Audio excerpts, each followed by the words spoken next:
darkness and light. Into the chaos of the Feudal Era, the sacred jewel brings a group of strangers together. 500 years across time, their destinies are controlled by the few remaining shards of the jewel. Feudal fairy tale, InuYasha. This podcast episode recaps InuYasha 162 to 167. My name is Shang. And my name's Loofie. And welcome to Anime Rewind.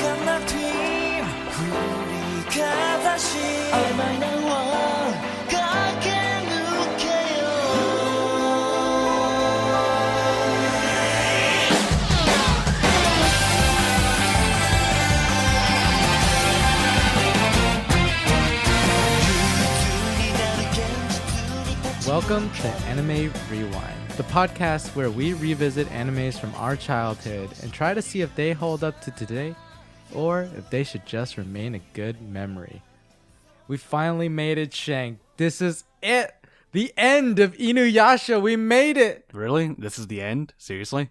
Okay, well, it's the end for the original anime, but it's not the end of the adventure for InuYasha and his Tomodachi.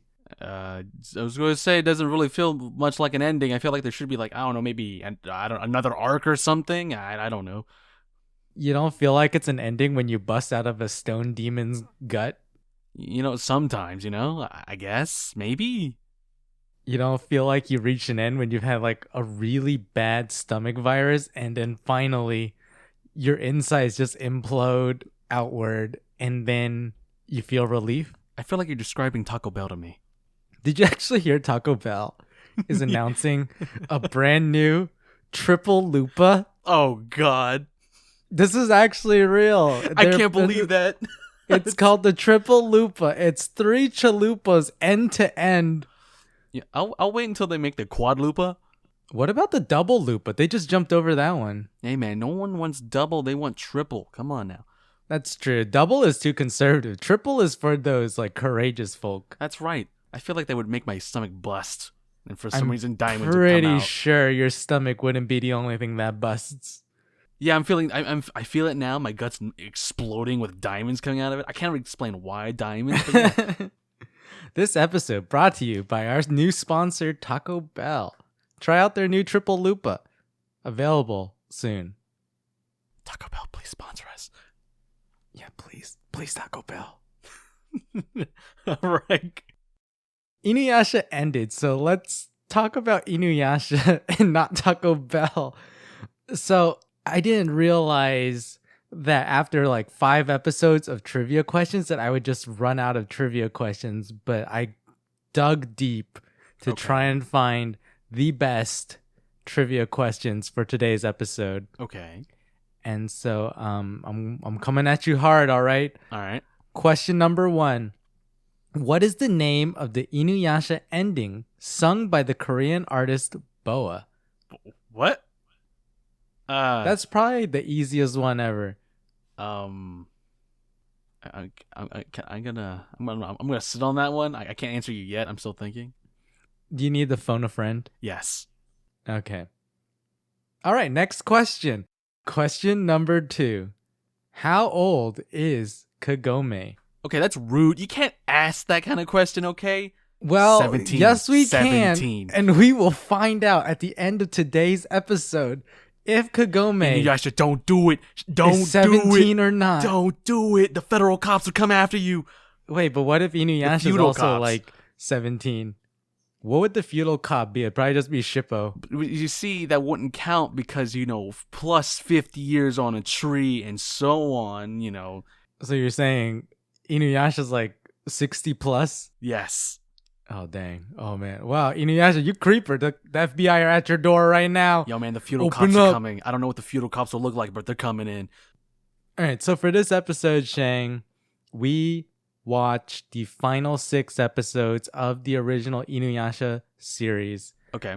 We're finally here, and why don't we just go ahead, give a brief recap of the episodes that we watched, and go from there. Sure. 162. Rin questions whether or not she can remain with Sesshomaru through the entirety of his journey. Should she return to humans or stay with Sesshomaru? In the end, she resolves to stay with her lord forever. So sweet. It's beautiful, actually. I actually almost cried during that episode. If only she could live forever. If only. 163. Near the Demon Slayer village, Kirara and Kohaku reunite briefly for a while. Kohaku struggles between keeping his resolve to destroy Naraku and returning to his sister. Man, this episode really tore me up. Okay, this episode, I definitely cried. I almost died. 164 to 165. Naraku steals a gem called the Fuyo Heki from Gaku Sanjin, which can mask any demonic aura in its proximity, which is given to Kana and the infant. Meanwhile, Kagura begins to actively disobey Naraku and Hakudoshi's orders. Oh man, the wheels are starting to turn for Kagura, aren't they? Man. I learned some. What was it? Was it that episode or the next episode that I learned something? I was like, whoa, didn't see it coming. The next episode is where we learn something. 166 to 167. In an attempt to find and destroy Naraku's heart, InuYasha and the gang are led into a trap by a Naraku inside the belly of a massive demon. InuYasha battles with his demonic self, but is able to regain his composure with the help of Kagome once more. The series ends with the promise that InuYasha will return to settle the score with Naraku. Ah, yes. The ending. And they do return 5 years later, in which I never watched that series. So, did they ever settle the score with Naraku? I guess we'll all have to find out. Actually, that being said, I've never seen these episodes before, and I'll tell you what, these episodes were pretty good up until the point you told me the ending wasn't what I thought it would be, and when I saw it, it's like, nah, man, it's kind of weird, but there's gotta be more, right? There's gotta be one more. No, there's, alright, I just have to accept it. Alright, cool. Yeah, it just ended like that. So when I was like 14 or whatever and it ended, I was just like, oh, that's it? I think that's why it left a sour note in my brain, but actually the episode wasn't that bad that it ended on. I mean, if we're talking about the 1 hour special, I mean, that first half was kind of questionable, but the other half was like, all right, I dig it. I'm okay with it. Yeah, the first half was a little slow build up, but the second half, action, love, adventure, torment. And something we haven't seen in a long time, which is like, man, seeing that again and that quality was like, oof. Yeah, InuYasha turning full demon again. Oh man, that was good. It was good. Dude. I think the reason why I didn't feel as bad is because now I know that there's 26 more episodes to watch after this. So like filler or no filler? Like no filler, Shank. There is no more filler to be seen. Because I'll tell you what, right now, like the first half, what was it? Like 166? That part of that episode for the 1 hour special, that honestly felt kind of like a filler. I don't know how to really explain it, but it didn't feel really smooth in the story. It's like, hey, these kids come out with their laser demon guns and kill the giant mountain demon, and yeah, that's it. Yeah, that one kind of sucked. So I was like really confused. I was like, so what? Okay, so we introduced these kids. This is a 1 hour special about the ending.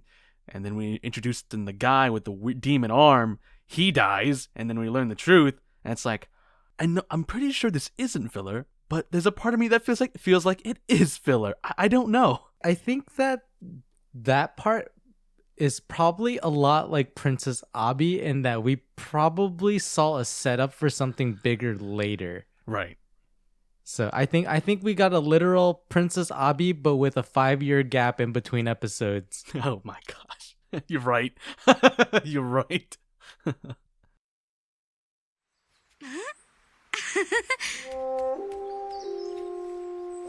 I was wondering, Lord Sesshomaru. What is it?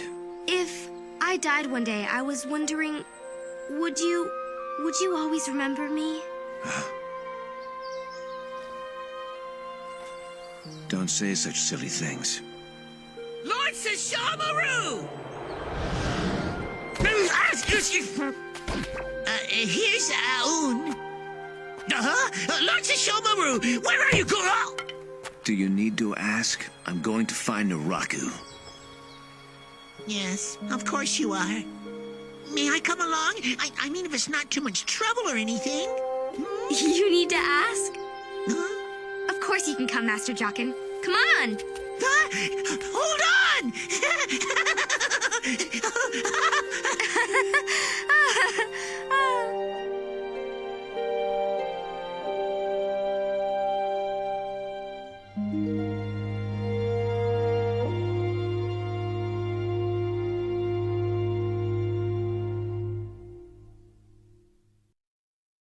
so our first segment for today's episode is on Sesshomaru.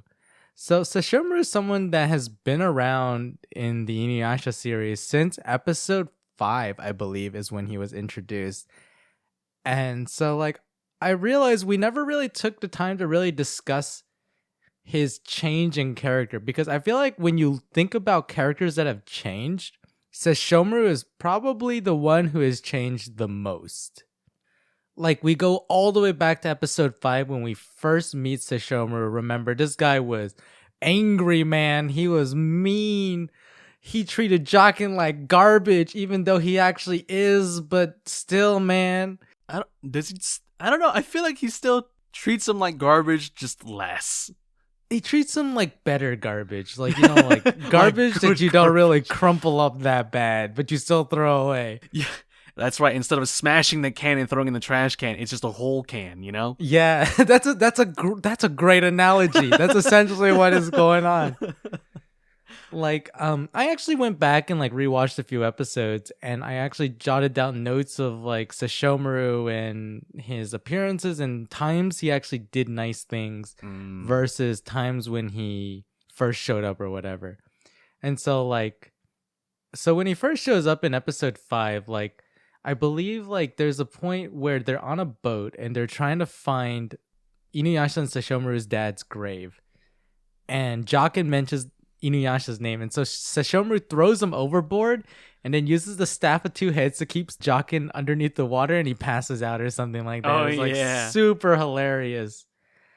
And then like, you know, like he's really mean to InuYasha. He resurrects InuYasha's dead mom to trick him, and then they like get into the dad's grave and they fight and all that, you know, and you know how that scuffle goes, and eventually Sesshomaru runs away.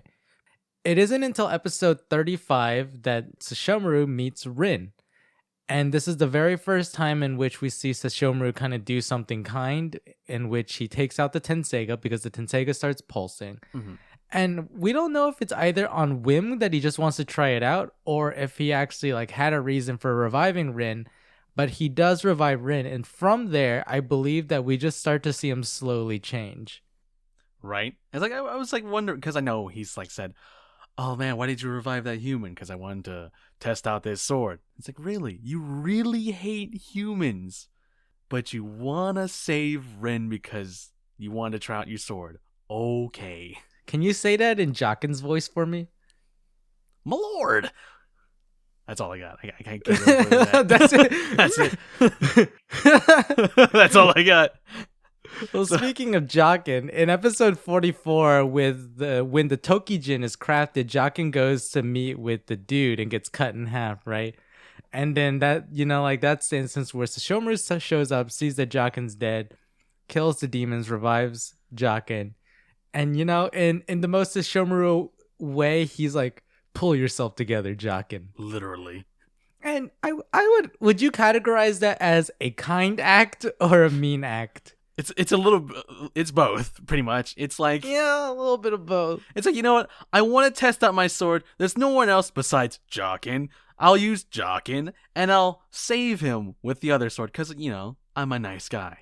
And also because it's Jockin. Yeah, wasn't his, like, reasoning like, oh, I want to see if my sword works twice? Yeah, pretty much. It's like, this sword is nice. Let's try the other sword to see if that works too. That's also nice. Pull yourself together, Jockin. My lord. Yeah. So from here, I'll just list off a few things, but after that incident, like, Sesshomaru starts to really become nicer. In episode 96, when Jockin gets stung by like a crazy mosquito or something, like, Rin goes to find herbs to save Jockin, and she ends up falling off a cliff, but Sesshomaru jumps out and saves Rin. In episode 104, Sesshomaru kills Mukotsu from the Band of Seven and saves Kagome from death. And that's like the first time where we see Sesshomaru go out of the way to save somebody besides Rin or Jockin. And like he gives that excuse kind of like, oh, you know, like Mukotsu was in my way, but You know he was being a nice guy. No, it was just coincidental, all right? Mukotsu was just in the way. He was headed that way. He saw Mukotsu dead, all right? He was probably jealous of Mukotsu's beauty. That's what it was. Oh, yeah, that's that beautiful man. What a beautiful man. Then we have episode 143 when Sesshomaru used the Tenseiga to save the otter dad that was killed by Hakudoshi. And then in episode 162, which we watched in this batch, Sesshomaru saves Rin once more from an evil demon. And then when some priestess monks try to kill Sesshomaru, he does not actually slay them, even though he gets angry. He controls his anger and just does what he came to do, which is get Rin. Mm-hmm. And then in 166, when Kagura falls in front of Sesshomaru, wounded and about to die. Oh yeah, definitely. Falls. That is the word right there. Falls hard. Yeah. Well, Sesshomaru doesn't kill her there either, even though she is a spawn of Naraku, and Naraku is the villain that he's trying to kill. But he spares Kagura and allows her to escape. Yeah. And so, like, we have this list of all these things that Sesshomaru has done versus how he used to be when we first meet him. And so, like, I think the very obvious answer to the question I'm about to ask is, has Sesshomaru changed? I like to think so. I think so. I think that in the course of the 167 episodes that we've watched, Sesshomaru has begun to move on a course towards showing compassion and not being so obsessed with just himself. Right.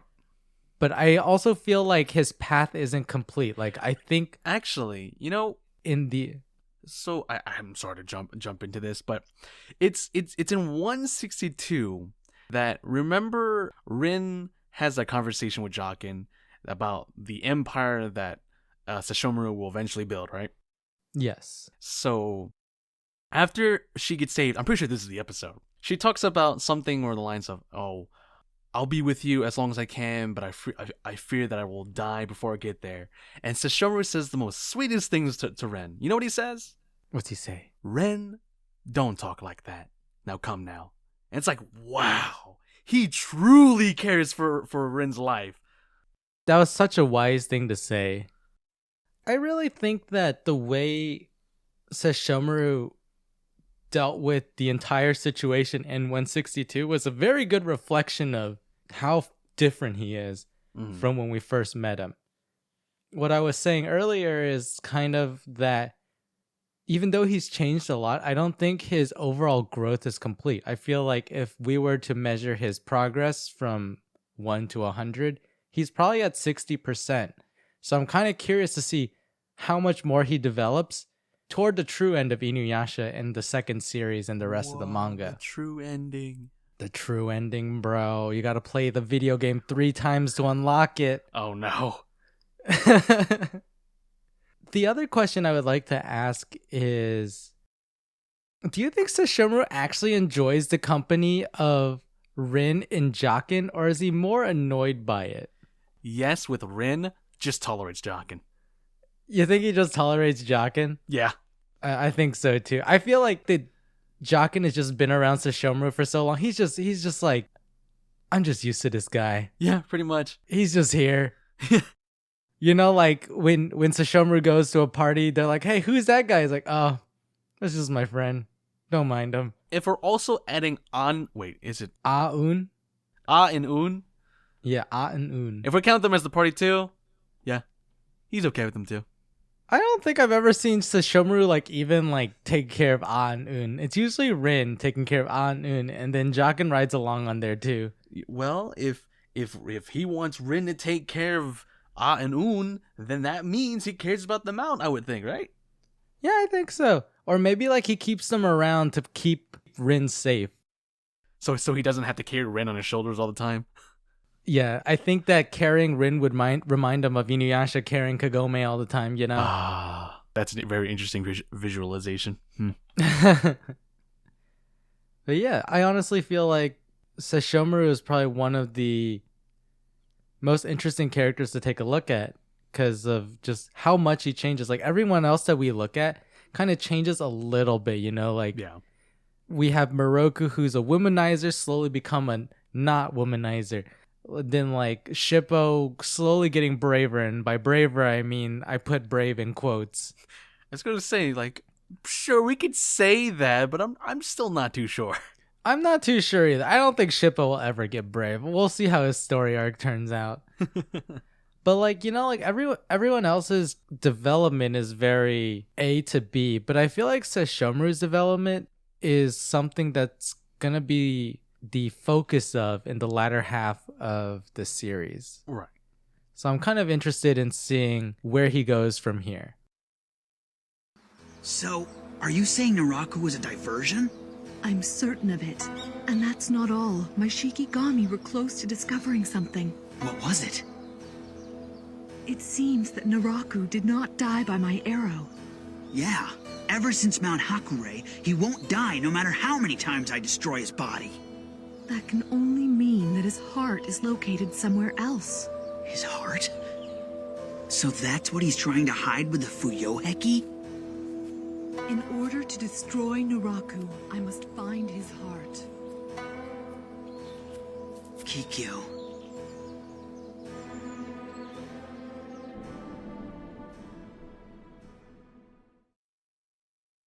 All right, so the second segment that I wanted to bring up for today's episode was the mention of Naraku's heart. So we've been searching for Naraku's heart for so long. We've had hints that, well, we, the viewers, have known that Naraku's heart is in the infant, but we don't know where the infant is.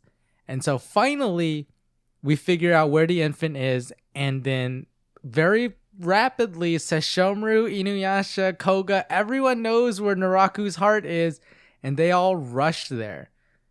And it all begins with Naraku attempting to hide the infant in his heart by stealing something called the Fuyoheki from a demon named Gakusanjin, who is like this mountain-looking guy.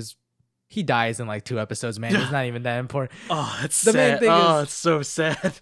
I know, right? He just got killed on accident. And I was like, oh, my bad. But like, we find out that the infant is located in like the belly of a stone demon because Kagura and Kohaku, I believe, take the Fuyoheki there or something like that. There's this scene with Hakudoshi and Kanna and the infant, where Hakudoshi arrives with this demon vessel called Mo Ryomaru. And it's like, I think he molded it out of a bunch of demons. Yeah. And he says, I'm going to leave this vessel with you and the infant. Like, he says this to Kanna, and then he leaves. And the last thing we see is Kanna offering the infant to the demon vessel, saying that she will give him a soul. And from there, we don't know what happens there. But it's assumed that the infant goes into the demon vessel, and I guess that's how the infant is going to be protected from henceforth. So then that scene occurs, and then we move on, and Naraku lures InuYasha and the gang into a trap. I believe he tells Kagura something, and Kagura passes the information on to InuYasha because she wants Naraku to die. So she thinking that Naraku had given her real information, passes it on to InuYasha, which leads InuYasha and the gang into the belly of a demon, in which they end up fighting and almost die, and Naraku's heart's not there. And so the series ends. And you know, InuYasha's like, watch out, Naraku, we're coming for you. In season 2. What? And then credits, you know, and that's it. So we're left with the questions of who's going to kill Naraku and how is he going to die? And so what I wanted to kind of ask is, right now we essentially have 3 groups of people who are trying to kill Naraku. And I want to get your opinion, Shang, on who do you think has the best plan? So we have Kagura and Kohaku, whose plan is to follow Kanna and strike the infant down. And to do so, they just need to pretend to obey Naraku and Hakudoshi until then. Then we have InuYasha's group, which is wait for Kagome to send some Shikon jewel shards and then fight Naraku and defeat him if they run into him. And then we have Sesshomaru's group, who's just like, where's Naraku? If I find Naraku, I will kill Naraku. Pretty much. If I find him, he's dead. I'm like, okay. Yeah, if I find him, he's a goner. So, like, we have 3 groups. So which one do you think has the best plan? Okay, alright, so let's go through that again. We have Kagura and Kohaku. Kagura and Kohaku, the inside team. The InuYasha going with his metal detector Kagome. It's like, oh, where's the jewels over there? I mean, at this point, since they still have the Fuyo Heki, it's going to be some trouble, right? Right. And the Sesshomaru, hey man, if I see him, he's dead. Yeah, we'll go with the InuYasha Kagome. I'm sure they'll think of something. Hey, wait, that's like the cop-out answer. Like, that's the answer that you know is gonna work because that's the series and it's named after the boy. That's right. That's right. I wanted to say, if Kagura weren't compromised, I think the Kagura Kohaku plan would be good because it's the most formulated one, you know? Like, InuYasha and Sesshomaru's group both depend on finding Naraku in a more random sense. Right. But Sesshomaru's plan is the worst, I think. It's just like, hey, where's Naraku? I smell Naraku. Oh, it's just Kagura. I smell Naraku again. Oh, it's just Hakudoshi. I smell... Oh, man, when am I ever going to find Naraku? But it's the most straightforward one for like Sesshomaru because he's like literally saying, I'll kill anybody who's in my way to get to Naraku. It is like literally he'll just destroy anything to get to Naraku. Yeah, pretty much. Oh, man. Moroku, are you sure you're well enough to be up already? Sorry, Sango. This is all my fault for being so careless. Sure, whatever. Looks like he's all bitter. Come on, hurry it up, you guys. As long as there's a path. Nah, even if there is no path, we'll keep moving onward in order to destroy Naraku. We'll put on new shoes and keep going, because this adventure isn't over yet.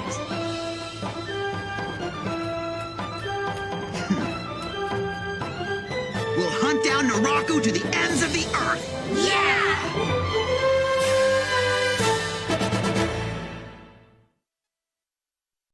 All right.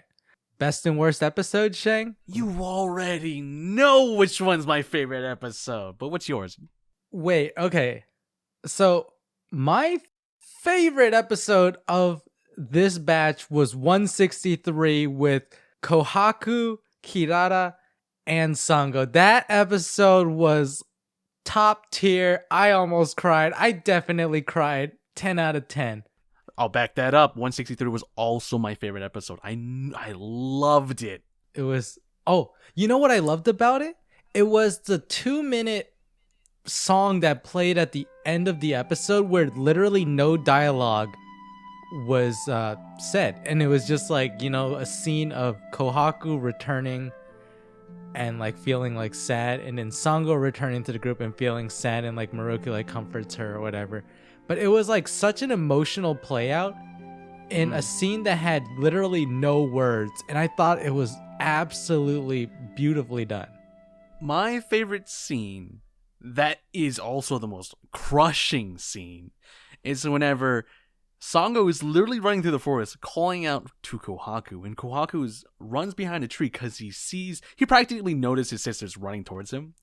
And as she passes, he's gripping so hard on the tree to not reveal himself. Yeah, oh my god. It is the most crushing but also beautiful thing because, like our last podcast, he wants to go back, but he knows he can't.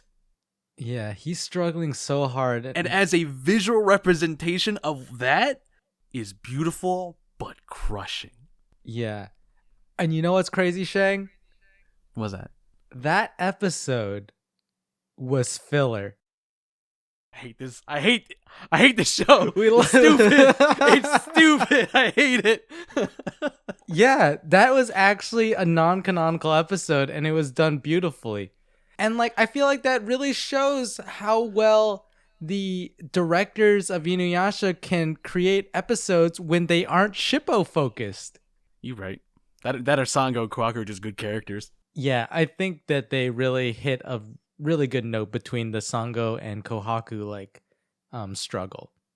Now, my least favorite episode was 164 for the simple purpose that Shippo was in it and he gets possessed and does some annoying stuff and then gets beat up at the end. Typical Shippo episode and not filler. Did not like it. I second that, and I still can't believe that wasn't filler. Yeah, but it did. The reason why I kind of don't like that episode, but I had to watch it begrudgingly, is that it's set up for the Fuyo Heki because the scene opens up with Naraku, walking up to Gakusanjin, and then the episode ends with Naraku walking away with the Fuyo Heki. And that was the only reason why we had to watch it. And I was like, ugh. Well, it's all right.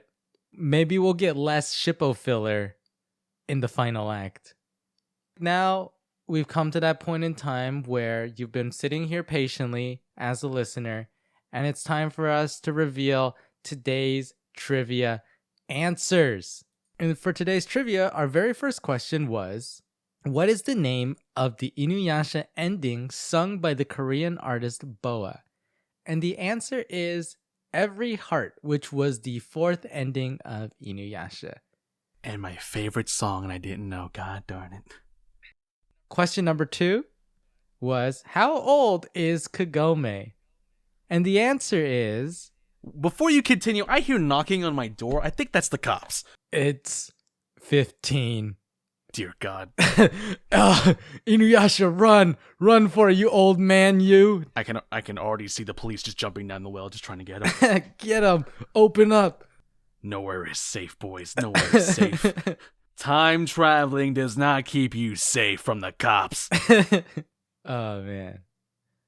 Oh, so we finally reached the end of InuYasha, and we spent this almost 20 episode long journey rewatching InuYasha. And the question that we started with at the beginning of this series was, does InuYasha hold up to today, or should it just remain a good memory? And I think now is the perfect time to answer that. Did InuYasha hold up for you, Shang? Yes. I'm going to say yes, too. InuYasha definitely held up. Some of the themes and the plots in this series were so good. The music, so good. The animation, crappy at times, but near the end, so good. So, I will say that the animation was nostalgic up until the point that they changed the animation, so that was new for me, but I thought it was really good. Because I still have some memories from watching the movie, so it was kind of close to that at times when it got good, but other than that, the old animation was where it was at. Luffy, did you listen to the Japanese version or the English dub? I did the dub this time. Okay, so I did the dub as well, and thankfully, and I'm glad to hear that all the voice actors stayed all the way through. I'm not too sure what'll happen in the next season of InuYasha, but I hope those same voice actors stay there, which I was also happy about. That was also nostalgic for me. The music was on point from what I remember. The intros weren't as strong to me as the outros. The outros were everything to me. Dude, the outros were top tier. I feel like amongst the intros, I liked 3 of them. Right. Yeah, I liked a lot of them too, up until the newer stuff I've never heard before, so that was kind of weird for me. Yeah, I feel but at the end of the day, I think for me, the thing that held up best about InuYasha that I would say is the gold standard of InuYasha, or the crowning jewel of InuYasha, is the music. The music was just timeless for me, the way it played in the action scenes, and especially in the emotional scenes, especially when Kikyo dies in episode 124. That I still hold with me forever. Still my number 1 InuYasha episode. Because I hold music in such a high regard, I would say that 163 is probably my second favorite episode of InuYasha, just with how the music lined up with the scenes and with the emotions of the script. I thought that was perfect. Every time I listened to the music, I felt real hard nostalgia, because that's what I remember the most about InuYasha. The story, I like the story, yeah, but when I hear the music, ooh boy, it gets you. Especially whenever we kept going into the series and I heard like the progressive like outros that I liked. It's like, oh man, this is a good song. The new outro comes out. Oh my god, I forgot about this. This is awesome. How could I ever forget? Yeah. I guess it would not be too much for us to say that we enjoyed InuYasha and enjoyed watching it again. Yeah. So with that, we can segue right into our anime recommendation for this episode. Now, normally we recommend an anime each, but for this episode, Shang and I are going to just simply recommend that you watch InuYasha The Final Act. It's a 26 episode series that wraps up the last half of InuYasha. And I can only imagine how good it is. That's right. You better get to it before we do. Yeah, you guys better watch it before we do, because we will be back to cover InuYasha The Final Act in an undecided amount of time. To be announced. But definitely watch it. I think we'll probably watch it too on our own time, and then we'll come back to it in a few years when we feel nostalgic about it, you know? Yeah. And we'll tackle it then. But that series is available on Hulu, I believe. You can also buy it on Blu-ray, actually. I think that is actually one of the series that you can find easily on Blu-ray. So if you're interested in owning it, you can also buy it. There you go. Thank you so much for supporting Anime Rewind Season 1. I can't believe we made it to the end. I really can't believe we made it. What? You couldn't believe it? I knew we could do it. Yeah, you're right. I totally knew we were gonna make it. I don't like that tone in your voice. What do you mean, Shang? What do you mean, Shang? I always knew we would get to this point for InuYasha. I did too. I'm gonna kind of miss talking about InuYasha now that we're done. But luckily, next episode, we will be doing a special retrospective piece where we will be reflecting on the past year and our experience with InuYasha and Anime Rewind. Shang and I are going to be talking about our favorite segments, characters, and story arcs.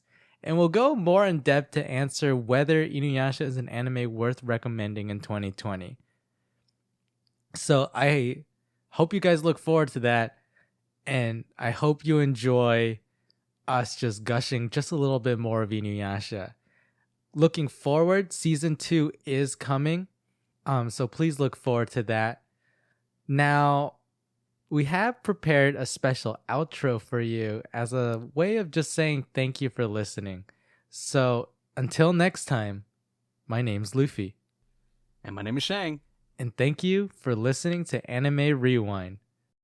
See you in Season 2.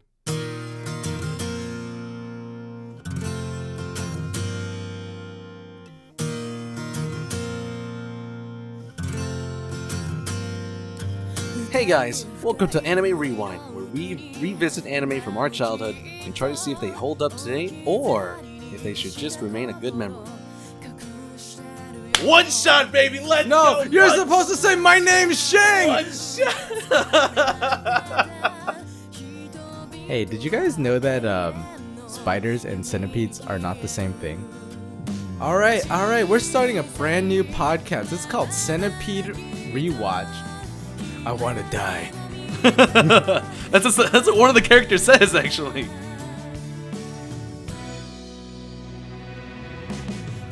Okay, let's play a game. Okay, I'm gonna name a character. You say yes or no, and the question is, are they going commando? InuYasha, Yes. Kagome, No. Miyoga, Always. Jakin, Shippo, Commando. Kikyo, Oh yeah. Miroku, Commando. Most Death, Sango. Very commando. Very commando. Hey, it's Shang. Thank you so much for listening to Anime Rewind Season 1. It's truly been an amazing experience doing this for you guys. Big shout outs to the listeners out there for getting to this point. Rewatching InuYasha was great. It definitely hit the nostalgia point. But what made watching even better was to finally see how it all ended. This is Shang. See you in Season 2. I remember an episode like, like Entei like just stares at Hakudoshi and is just like, yeah, this one's better. It's like, man, I like him. He looks good. He looks strong. Look, you want to rule the world? Yeah, you want to rule the world with me? All right, let's do it. Flossing is such a 2020 thing to do, like we should be asking, does InuYasha floss? Okay, having a picture if InuYasha, Sango, Moroku, Shippo have nice teeth, it's actually pretty weird to think about. I had everyone just look normal flossing. Now I have wooden teeth Shippo trying to do some flossing and his hips are all bent out of shape because he's just hurting inside. Oh no. So if you're ever in a need to watch like a sports anime, of course watch Prince of Tennis, because that's good. Haikyuu, of course, it's great, there's a new season out. But I would also recommend Kuroko's Basketball. Man, look at this boy, low-key dropping 3 wrecks in one episode. Okay, so mine is legit the whole Dot Hack series because that anime. Wait, I'm Shang, sure you if anybody- need dot hack sign, right? Yeah. Well, I was gonna say all of it. I like all of it. Shang, you can't keep recommending like 6 series in one recommendation. I love it. Stop cheating, Shang. Hey guys, it's Loofie, just dropping in to say thank you so much for listening to Anime Rewind. It's been so much fun to just go back and relive all the nostalgic moments of InuYasha throughout the last year. Thank you so much for listening and supporting this podcast as always. It's been a pleasure. And so, from me and Shang, I just want to say thank you. See you soon in season 2.